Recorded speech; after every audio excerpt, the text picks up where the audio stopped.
17대 대통령 선거가 열흘 뒤로 다가왔습니다. 우리는 신앙인들로서 역사를 주장하시는 하나님 앞에 좋은 지도자 뽑히도록 기도해야 될 책임이 있습니다. 이번 선거에 5년간 지도자가 뽑히고 그 다음 5년, 한 10년 정도만 우리나라가 제대로 추스러 나가면 단군 이래 처음으로 세계 선진국 대열에 들어설 수 있습니다. 만날 이번에 시원찮은 지도자가 뽑히면은 우리 한국이란 나라는 중진국 문턱에 주저앉아서 중국의 변두리 국가로 떨어질 수밖에 없게 됩니다. 그런 점에서 열흘 뒤에 다가온 우리 대통령 선거를 위해서 우리 성도님들은 꼭 날마다 아침 저녁으로 기도를 빼지 않기를 바랍니다. 저도 이번 선거를 중요하다고 생각해서 2년 전부터 나라 일에 뉴라이트 이름으로 관여했는데 내가 이런 일에 관여하는 건 임기가 열흘 남았습니다. 12월 18일 저녁 되면 딱 손을 뗄라 그래요. 우리가 정말 나라 위해서 기도해야 될 때가 지금이라고 생각합니다. 한 어미 사자가 새끼 사자 젖을 먹이고 있는데 보수가 총을 쏴서 어미 사자가 죽었습니다. 보수가 젖 먹던 애기 사자를 데려다가 집에 데려가서 양젖을 먹으면서 집에서 길렀습니다. 집에서 기름 받으면서 새끼 사자가 양처럼 자라게 됐습니다. 그런데 3년 지난 후에 아버지 사자가 울타리 밖에 와서 우렁차게 사자의 울음을 울었습니다. 그동안에 3년 동안 어미 사자 마음속에 깃들어 있던 사자의 그 본성이 아버지 사자의 우렁찬 소리에 깨어났습니다. 그걸 사자후라 그럽니다. 사자후. 사자의 울음소리를 사자후라 그러지요. 숫사자, 아버지 사자의 사자후에 애기 사자가 그 사자의 본성이 깨어나서 자기도 사자후를 한번 크게 소리 지르고는 울타리를 훌쩍 넘어서 아버지 사자를 따라 숲으로 들어갔습니다. 실제 있었던 이야기입니다. 우리는 하나님의 사자 소리와 같은 소리, 우리 심령에 닿아서 우리 잠자는 영혼이 깨어날 수 있는 영적인 계기, 그런 기회가 필요합니다. 호세아 11장 10절과 11절에 이르기를 여호와께서 사자 같은 목소리를 우리에게 들려주셔서 하나님의 자녀들이 여호와 곁으로 모여들면 하나님께서 각자를 자기 집에 머물게 하시겠다. 호세아 11장 10절과 11절의 말씀입니다. 여호와께서 사자 같은 목소리로 사자 같은 목소리를 바라셔서 자기 백성들의 영혼을 깨우시면 자기 백성들이 여호와 앞으로 몰려와서 하나님의 자녀로서 각자 자기 자리에 터를 잡게 된다는 말씀입니다. 우리가 이 시간 우리 살아가는 우리 모습을 한번 살펴볼 필요가 있습니다. 내가 출신은 사자인데 길들어져서 가축처럼 기가 죽어서 살고 있지는 않은가? 내 영혼이 잠들어 있지는 않은가? 우리 자신의 모습을 살펴봐야 합니다. 영국의 T.S. 엘리어트라는 유명한 시인이 있습니다. 웨이스트랜드라는 황무지라는 장시를 썼습니다. 그 웨이스트랜드라는 장시 중에 이런 구절이 있습니다. 악한 무리는 사자같이 용맹하나 선한 무리는 죽은 양과 같도다. 이런 구절입니다. 여러분, 양이 순한데 죽은 양이니까 얼마나 순하겠습니까? 순한 양이 죽어 있으니 그 순하기로 잠잠하기로 말할 필요가 없겠지요. 우리가 용맹한 성도로서 세상을 이기면서 자신을 극복하고 세상 속에서 하나님의 백성으로서 그 기세를 떨치고 살아가야 하는데 죽은 양과 같이 그냥 죽어지냐고 무기력하게 그냥 예배당 안에서 우리끼리만 이렇게 살아가는 거이지 교회 밖에 시대와 백성, 결례와 세계를 향한 우리 목소리, 우리 역할, 우리의 기백과 비전을 펼치지 못하고 사는 그런 수준에 머물러 있게 되기 쉽습니다. 오늘의 본문 말씀 시편 57편이 그런 점에서 우리에게 아주 중요한 영적인 도전을 해줍니다. 시편 57편 우리 다 한번 찾아보겠습니다. 시편 57편입니다. 시편 57편은 다윗이 왕위에 오르기 전에 초야에 묻혀서 사울의 박해를 받으면서 오늘 죽을지 내일 죽을지 모르는 극박한 상황 속에서 그야말로 참 초상집의 개처럼 그렇게 참 어려운 시대를 지내고 있을 때에 쓴 시입니다. 이 다윗의 신앙시를 읽으면서 우리 영혼 속에 다윗이 가졌던 신앙, 다윗의 고백, 다윗의 비전, 다윗의 그 혼이 우리 가슴에게 다가와야 합니다. 57칸은 글자 위에 괄호 안에 글자가 있습니다. 다윗의 믹담시란 말은 시의 형태를 말해줍니다. 우리식으로 말하면 사사조, 정행시 이런 식입니다. 영장으로 알다스에 맞춘 노래. 영장은 성가대 지휘자를 말합니다. 성가대 지휘자의 지휘에 의하여 알다스의 곡에 맞추어 부를 것, 이런 말입니다. 알다스의 곡이라 그러면 아리랑 곡에 맞추어서 부를 것. 아니면 찬송가 364장 4줄을 가까이 하게 하면 그 곡에 맞추어 부를 것, 이런 식의 표현입니다. 다윗이 사울을 피하여 굴에 있던 때에 토굴 속에 숨어서 다윗과 그의 동지들이 토굴 속에 숨어서 숨을 죽이고 살아갈 때입니다. 잘해야 무슨 활빈당이나 중국의 수호지에 나오는 양산박의 물이나 장길산 그 옛날 도적이 있지요. 그런 산적이나 비적, 마적단과 같은 그런 신세로 떨어지거나 사울 군대에 잡혀서 한꺼번에 떼죽음을 당할 수밖에 없는 그런 어려운 처지입니다. 왜든지 다윗을 없애려는 사울 왕이 3,000명의 정예 직계 군대를 온 나라에 풀어서 다윗을 만나는 즉시 사살하라, 그런 명을 내려놓고 있었을 때입니다.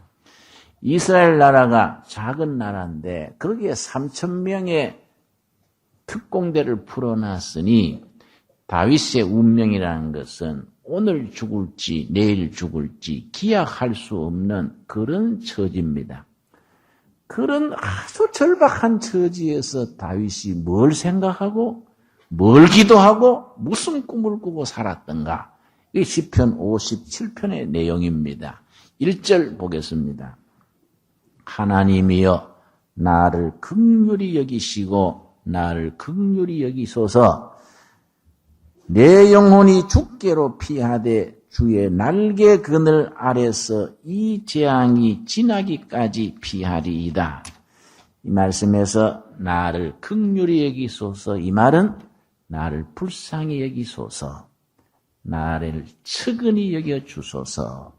내 형편과 처지가 대단히 참 불행한 처지에 있습니다. 나를 측은히 여겨주시옵소서. 내 영혼이 죽게로 피하되 주의 날개 그늘 아래 피하고 있나이다. 이것이 다윗의 위대한 신앙입니다. 사울의 핍박 아래 하루하루 살이가 정말 살얼음을 밟는 것 같은 절박한 지경입니다. 먹을 양식이 부족한 건 말할 것도 없거니와 마실 물도 아무런 생명의 보장도 아무것도 뒷받침되지 않는 절박한 환경 속에서 다윗은 자기 환경과 처지를 탓하지 않았습니다. 하나님의 날개 그늘 아래 보호받고 있다. 이게 신앙의 위대한 점입니다.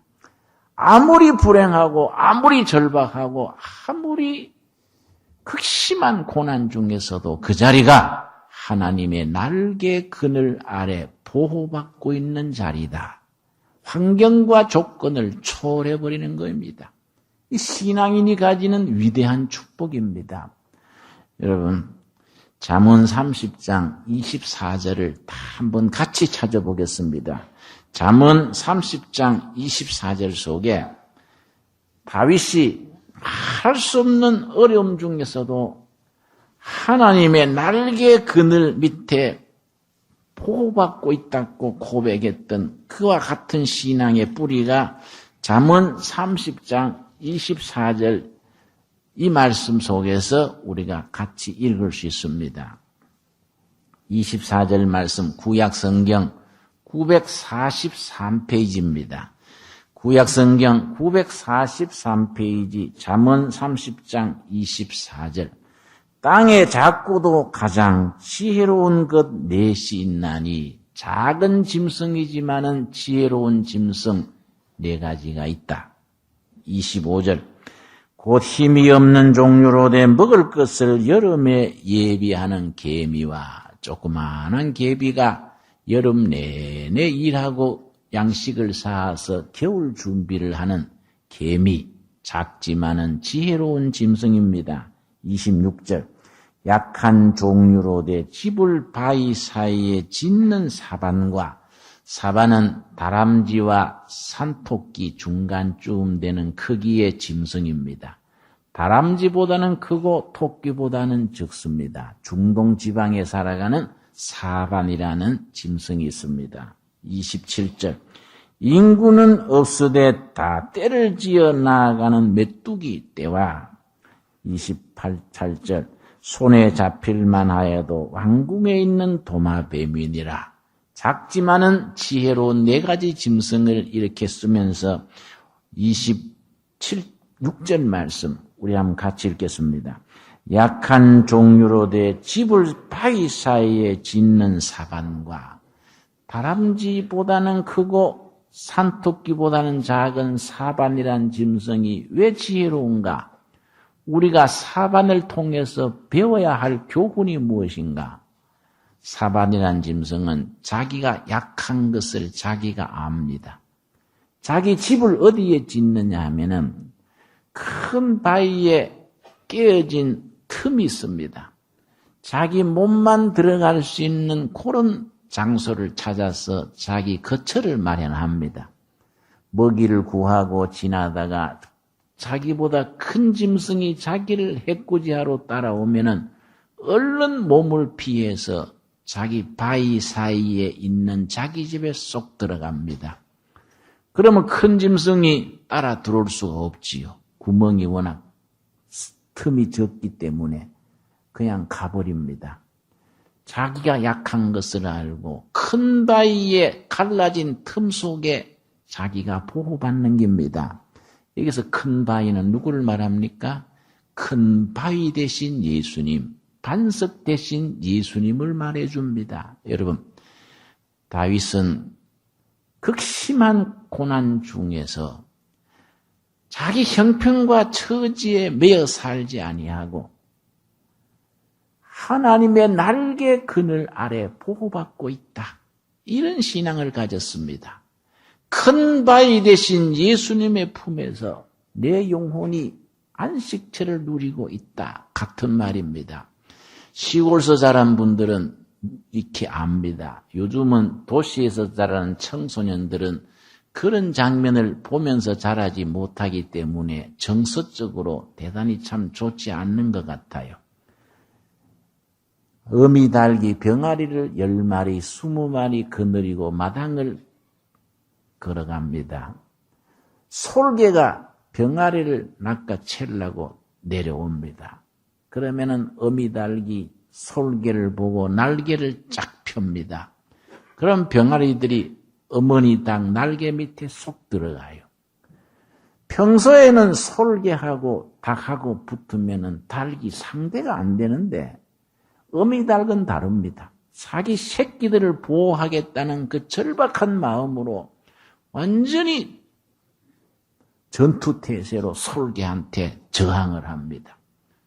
그럼 솔개가 새끼를 거느리는 닭한테는 이기지를 못하고 솔개가 도망을 가는 겁니다. 여러분, 어미 닭의 날개 그늘 밑에 보호받고 있는 병아리, 큰 바위 대신 예수님의 품속에서 피난처를 잡고 있는 우리들의 신앙, 하나님의 날개 그늘 아래에서 최악의 시기를 보호받고 있다고 말하는 다윗의 신앙 고백, 오늘 우리들의 신앙이 될 수 있어야겠습니다. 시편 57편 2절로 들어가겠습니다. 2절 말씀. 내가 지극히 높으신 하나님께 부르짖으며 곧 나를 위하여 모든 것을 이루시는 하나님께로다. 시편 57편 2절이야말로 대단히 의미가 깊은 본문입니다. 내가 지극히 높으신 하나님께 부르짖으며 그 다음 말씀. 나를 위하여 모든 것을 이루시는 하나님. 이 본문의 말씀이 아주 확실합니다. 영어 성경은 이렇게 되어 있습니다. 나를 위하여 하나님의 목적을 이루어 나가시는 그 하나님께 내가 부르짖는도다. 그 뜻입니다. God's purpose for me. 나를 위하여, 나를 통하여 이루시는 하나님의 목적. 그 목적을 이루시는 하나님께 아주 참 어려운 여건, 삶의 조건 속에서 환경과 조건에 매이지 아니하고 자기 환경을 극복을 해서 나를 위해서 하나님의 목적을 이루어 나가시는 그 하나님께 부르짖어 응답받는 겁니다. 이게 참 얼마나 위대합니까?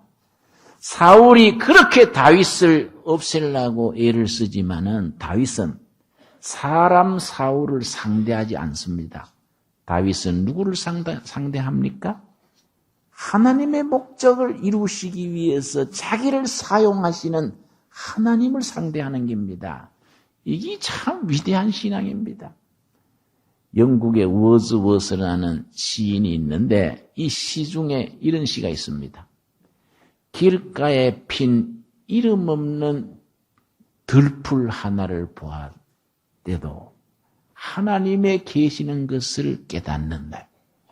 이름 없는 풀 한 폭이, 이름 없는 꽃 한 송이, 이름 없는 곤충 한 마리를 보면서도 창조주 하나님의 모습을 보는 겁니다. 여러분, 우리가 세상으로 미미하고 보잘것없는 사람일지라도 성경 말씀은 말해줍니다.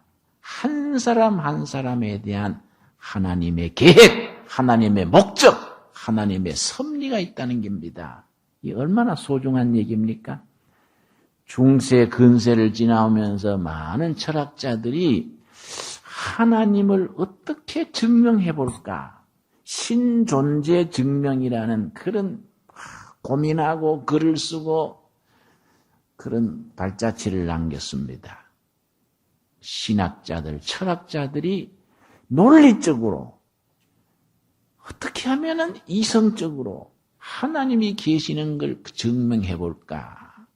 그 증명한 것들 중에 존재론적 증명, 온토로지컬 아구먼트, 우주론적 증명, 코스모로지컬 아구먼트, 목적론적 증명, 테레오로지컬 아구먼트, 이런 증명들이 있습니다. 목적론적 증명이 뭐냐면은 모든 존재하는 것에는 만든 사람의 목적이 있다는 겁니다. 볼펜은 볼펜을 만든 목적이 있습니다.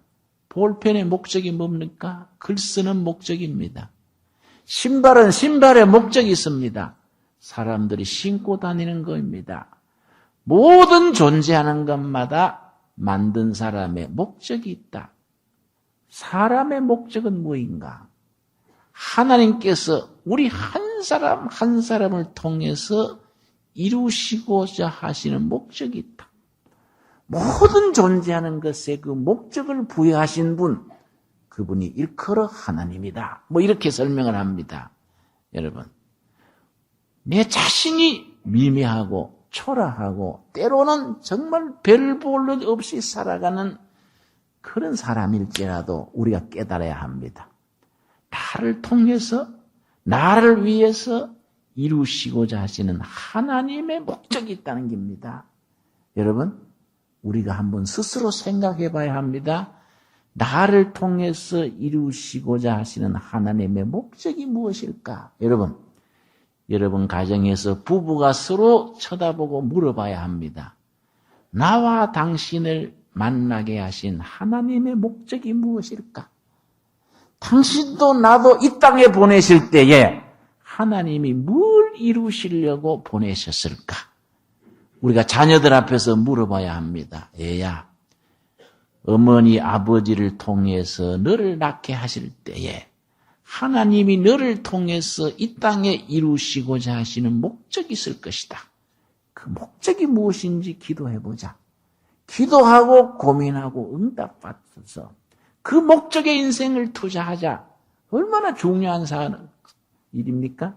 여러분, 다른 일이 다 잘 때도 하나님이 나를 통해서 이루시고자 하시는 목적을 알지 못하면 그 삶은 헛된 삶으로 흘러가게 마련입니다. 다른 건 아무리 보잘것없고 초라해도 하나님께서 나를 통해서 이루시고자 하시는 목적, 섭리, 그것만 딱 가슴에 깨닫게 되면은 성공하는 삶이 되는 것입니다. 여러분, 이 다윗이 그 동굴 속에 숨어가지고 그걸 얘기하는 겁니다. 여호와 하나님께 부르짖나이다. 나를 위하여 나를 통하여 하나님의 목적을 이루어 가시는 그 하나님, 내가 부르짖나이다. 나를 핍박하고 나를 없애려는 사울을 내가 상대하지 않겠습니다. 하나님을 지가 상대하겠습니다. 나를 통해서 하나님의 목적을 이루어 주시옵소서. 참 위대한 신앙입니다. 이런 영혼의 깨달음, 깨우침이 얼마나 소중합니까? 그런 확증 속에서 다윗이 지금 9절을 말합니다. 9절. 시편 57편 9절. 우리 한번 같이 읽겠습니다. 주여, 내가 만민 중에서 주께 감사하오며 열방 중에서 주를 찬송하리이다. 마음속에 감사와 입술의 찬양입니다.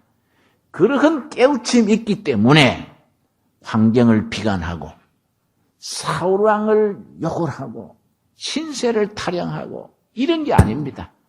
마음속에 깃드는 감사, 입술에 찬양을 할 수 있는 겁니다. 여러분, 우리 이사야서 43장 21절 다 한번 같이 찾아보겠습니다. 오늘 우리들에게 주시는 성령님의 음성입니다. 이사야서 43장 21절 말씀. 이런 말씀은 우리 영혼 속에서 우러나오는 신앙 고백이 돼야 되고 우리의 체험이 돼야 되고 우리 기도의 응답이 돼야 합니다. 시편 43편 이사야서 43장 21절입니다. 이사야 43장 21절. 우리 한번 같이 읽겠습니다. 이 백성은 내가 나를 위하여 지었나니 나의 찬송을 부르게 하려 함이니라. 하나님께서 이 백성 한 명 한 명을 왜 지으셨다 했습니까? 하나님이 한 사람 한 사람을 지으신 목적이 뭐라 했습니까? 나에게 찬양을 부르게 한다. 여러분, 시편의 말씀이었습니다. 찬양 받으시기를 기뻐하시는 하나님. 그래서 교회가 들어가는 곳에는 구약 시대로부터 오늘에 이르기까지 그리스도의 교회가 들어가는 곳에는 반드시 찬양이 왕성해집니다. 왜냐? 찬양 받으시기를 기뻐하시는 하나님. 찬송 부름으로써 하나님께 존재의 목적을 이루는 인간입니다. 내가 백성을 지었나니 나에게 찬송을 부르게 하려고 내 백성을 지으셨다. 여러분, 우리 마음속에 감사와 찬양이 끊어지지 않게 되기를 바랍니다. 이게 축복 중에 축복입니다, 여러분. 이러한 찬양과 감사를 드릴 수 있는 그 마음에 깊이 들어있는 고백이 뭡니까? 시편 57편 6절로 되돌아오겠습니다. 6절 말씀. 저희가 내 걸음을 장애하려고 다윗과 그의 동지들을 이 땅에서 멸절시키려는 사람들이 사울과 그의 무리들이 다윗을 무너뜨리려는 장애를 팠습니다. 저희가 내 걸음을 장애하렸고 그물을 예비하였으니 내 영혼이 억울하도다. 저희가 내 앞에 웅덩이를 팠으나 스스로 그 중에 빠졌도다. 다윗을 없애려고 그물을 치고 웅덩이를 파고 함정을 팠습니다. 그러나 자기가 판 함정에 자기들이 빠졌다는 겁니다. 여러분, 인간이 어리석습니다. 다윗을 없애려고 온갖 함정을 팠는데 자기들이 판 함정에 자기가 빠져버리는 겁니다. 그 다음 7절입니다. 하나님이여 내 마음이 뭡니까? 확정되었고 내 마음이 확정되었사오니 내가 노래하고 내가 찬송하리이다. 내 마음이 확정되었다는 말이 쉽게 번역하면은 내 마음이 든든합니다. 내 마음이 든든합니다. 어떤 도전, 어떤 역경, 어떤 풍파, 폭풍에도 흔들리지 않겠습니다. 일구월심, 초지일관, 내 마음은 흔들림이 없습니다. 내 마음은 든든합니다. 여러분, 다 함께 아멘 할 수 있습니까? 우리가 어떤 처지와 형편 속에서도 흔들리지 않는 마음, 다윗이 동굴 속에서 품었던 그 마음을 우리 마음으로 고백할 수 있습니까? 여호와 하나님, 내 마음은 든든합니다. 내 마음은 든든합니다. 이 든든한 마음으로 내 마음에 감사함을 품고 하나님을 찬송하겠나이다. 그렇게 말할 수 있었던 근거가 8절입니다. 8절. 8절 말씀 때문에 그렇게 말할 수가 있는 겁니다. 내 영혼아 깰지어다. 내 영광아 깰지어다. 여러분, 연필이 있으면은 거기에 수정을 하십시오. 내 영광아 깰지어다가 아닙니다. 내 영혼아 깰지어다. 내 영혼아 깰지어다. 명령문으로 되어 있는데 영어 성경에는 awake my soul. awake, 깨어나라 내 영혼아. 내 영혼아 깰지어다. 깨어나라 내 영혼아. 깨어나라 기타야 거문고야 그 말입니다. 깨어나라 비파야 수구마. 깨어나라 내 영혼아. 왜냐? 내가 내 영혼이 깨어나서 무엇을 위해서 깨어날 것인가? 내가 새벽을 깨우리로다. 잠든 세상에 병든 영혼들 사이에서 어두운 시대를 살아가면서 역사의 새벽을 깨우겠다는 겁니다. 시대의 새벽을 깨우고 결의 새벽을 깨우겠다는 겁니다. 나아가 교회의 새벽을 깨우겠다는 겁니다. 여러분, 너무 거창해서 부담스럽습니까? 좁히면 됩니다. 가문의 새벽을 깨우겠다. 그것도 좋습니다. 내가 속한 기업의 새벽을 깨우겠다. 그것도 좋습니다. 더 좁혀도 됩니다. 내 가정의 새벽을 깨우겠다. 그것도 좋습니다. 더 좁히면 뭡니까? 내 영혼의 새벽을 깨우겠다. 내 영혼의. 여러분, 우리가 잠들어 있고 죽어 있고 무기력한 상태에 있는 우리 영혼의 새벽을 깨우겠다는 겁니다. 그래서 깨어나라 내 영혼아. 깨어나라 기타야 거문고야. 내가 새벽을 깨우리로다.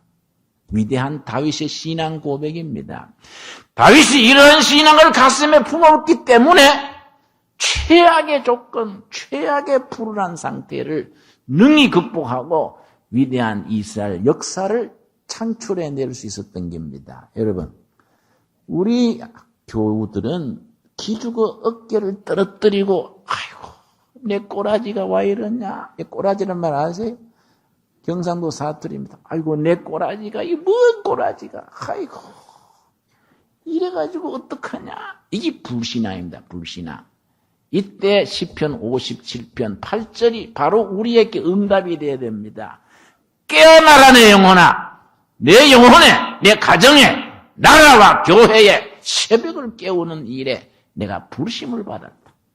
이러한 하나님의 목적을 이루는 그 하나님을 위해서 내가 감사와 찬양을 하고 영혼이 하나님 앞에 엎드려서 하나님을 높이는 우리 둘의 가족들 되어지기를 바랍니다. 우리 기도하겠습니다. 주님 은혜를 감사드립니다. 우리 잠든 영혼을 깨우시고 무기력한 심령을 깨우셔서 다윗과 그의 무리들이 동굴 속에 숨어 지나면서 깰지어다 내 영혼아 깰지어다 비파야 수구마 내가 새벽을 깨우리로다. 그들이 고백했던 고백이 우리들의 고백이 되게 하여 주시옵소서. 우리가 이 시대의 새벽을 깨운다는 비전을 품게 하옵시고 역사의 새벽을 깨운다는 환상을 지니게 하여 주시옵시며 내 삶의 자리에서 우리 교회와 내 속한 공동체의 새벽을 깨움으로써 하나님이 우리를 지으신 목적을 이루는 그릇이 되겠다는 고백이 있고 감사가 있고 찬양이 있게 하여 주시옵소서. 우리가 어떤 형편과 처지에서도 여호와의 날개 깃 아래 보호받고 있는 신앙을 지니게 하여 주시옵소서. 예수님 이름 받들어 기도드려 싸움나이다. 아멘.